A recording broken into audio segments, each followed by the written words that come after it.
I'm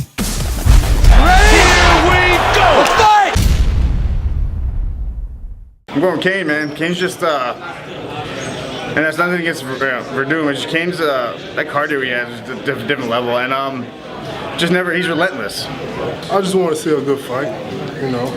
I don't want no boring fight, nothing like that. No GSP type of fight, you know. I want to see entertaining fight. Kane Velasquez, man. I'm such a huge Kane fan. Just the way he fights at heavyweight is crazy to me. I mean, his gas tanks, you know, amazing. His striking's crazy. His wrestling's good. So, big Kane fan. You know, I know Kane's been like a caged animal for 2 years. You know what I mean? He's a warrior. He's an animal, and I know he's been his dream has been to fight here in Mexico City. And I honestly don't think there's anybody in the division that can beat him. Definitely, it's going to be a very interesting fight for me, and I think. I would love to see Velasquez to be a champion, stay a champion, but Werdum, he's much better than I fought him first time, and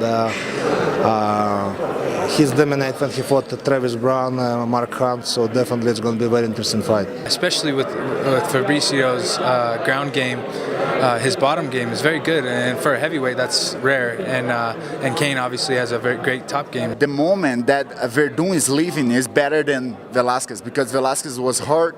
You know, his last fight was against me. You know, was a tough fight. He got all the good moments of the fight, but it was tough. You know. Kane is not giving you a reason to think that he can lose. He's a maniac. You know, obviously, if it goes past 3, he has a real advantage on anybody in the division. Fabricio to me is, you know, an improved striker, one of the better strikers in the division now, and he has great striking. But I don't know if he's going to be able to handle the tenacious, you know, output of Cain Velasquez. So I believe he's going to end up pulling guard, and I'm kind of, you know, the way he did against Overeem at times. And I'm intrigued to see, is Cain going to jump in that guard? And if he does jump in that guard, how he's going to handle it, you know, and is he the better grappler? And I'm really curious to find out.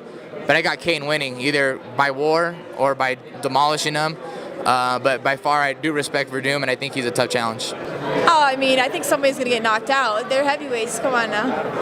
But Kane, yeah. Obviously, Werdum is capable of beating him with his style. You know, Kane can't just carelessly go for takedowns. What Cain Velasquez does very well, take people down. And what Werdum does very well, jiu-jitsu. So it's dangerous for both of them.